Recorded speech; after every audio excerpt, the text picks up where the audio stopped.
Bulletin की शुरुआत करते हैं बड़ी खबर के साथ। खबर रायपुर से है, जहां भूपेश कैबिनेट की बड़ी बैठक शुरू हो चुकी है। आरक्षण के मुद्दे, विधानसभा सत्र को लेकर रणनीति बन रही है। उसके साथ ही नियमितीकरण, धान खरीदी के मुद्दे पर भी चर्चा बैठक में की जा रही है। तो यह बड़ी खबर है, जहां भूपेश कैबिनेट की बैठक शुरू हो चुकी है और अलग अलग मुद्दों को लेकर बैठक में चर्चा की जाएगी।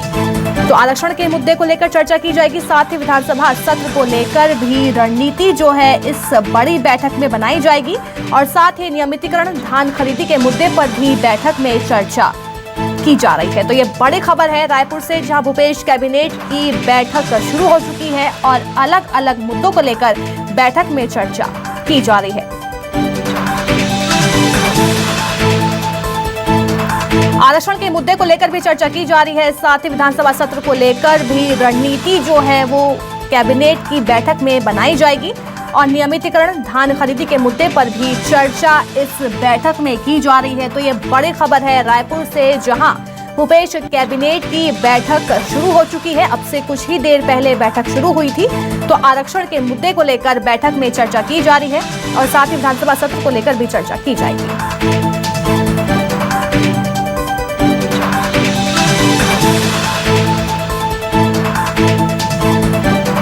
तो नियमितीकरण, धान खरीदी के मुद्दे पर भी बैठक में चर्चा की जा रही है। तो ये बड़ी खबर रायपुर से है, जहां भूपेश कैबिनेट की बैठक अब से कुछ ही देर पहले शुरू हो चुकी है और बैठक में अलग अलग मुद्दों को लेकर चर्चा जो है वो की जा रही है। तो आरक्षण के मुद्दे को लेकर चर्चा की जा रही है, साथ ही विधानसभा सत्र को लेकर भी रणनीति बैठक में बनाई जाएगी। नियमितीकरण, धान खरीदी के मुद्दे पर भी बैठक में चर्चा जो है वो की जाएगी। तो रायपुर से इस समय की बड़ी खबर आपकी टीवी स्क्रीन पर है, जहां भूपेश कैबिनेट की बैठक अब से कुछ ही देर पहले शुरू हो चुकी है।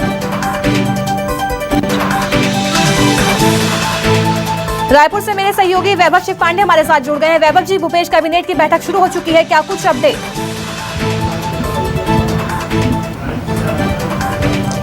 देखिए, बैठक जारी है और कुछ देर में ये बैठक समाप्त भी हो जाएगी। बैठक में मुख्य रूप से जो मुद्दा है वो है आदिवासी आरक्षण का, जिसे लेकर विधानसभा में 1 और 2 दिसंबर को विशेष सत्र बुलाया गया है और इस सत्र के दौरान एक अध्यादेश लाने की तैयारी की जा रही है।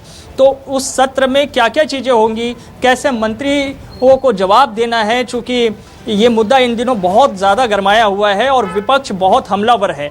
ऐसे में इस मुद्दे पर जो है सरकार किस तरीके से इसे हैंडल करने जा रही है, कैसे आदिवासियों के आरक्षण जो है वो 32% जो है वो कायम रहे, इस पर एक रणनीति बन रही है। इसके अलावा कुछ और मुद्दे हैं जिस पर चर्चा चल रही है। तो सबसे बड़ा जो मुद्दा है वो है आदिवासी आरक्षण का और यही विषय है मुख्य रूप से आज की कैबिनेट की बैठक में।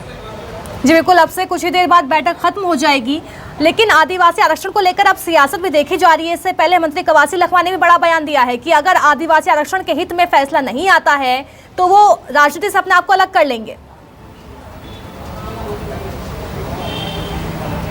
बिल्कुल बिल्कुल, और जाहिर तौर पर कैबिनेट में जब इस मुद्दे पर चर्चा चल रही होगी तो कवासी लखमा के उस बयान पर भी चर्चा हो रही होगी, क्योंकि उन्होंने अपने मंत्रिमंडल के साथियों को और मुख्यमंत्री को भी अवगत कराया होगा कि भानु प्रतापपुर विधानसभा उपचुनाव के भीतर प्रचार के दौरान उन्हें किस तरह की कौन कौन सी दिक्कतों का सामना उन्हें करना पड़ रहा है और वहाँ पे आरक्षण को लेकर के समाज के भीतर में नाराज़गी किस तरीके से है। तो निश्चित तौर पे ये विषय होगा और यही वजह है कि जो विधानसभा का सत्र आने वाला है, जहां सत्र के दौरान 2 दिनों के सत्र में बीजेपी जिस तरह से हमलावर होगी उसका जवाब कैसे देना है और अगर परिस्थितियां जो है सरकार के फिलहाल अभी अनुकूल नहीं है तो उसे अनुकूल कैसे बनाना है, ये तमाम चीज़ें होगी आज की इस बैठक में, जिसको लेकर के चर्चा चल रही होगी।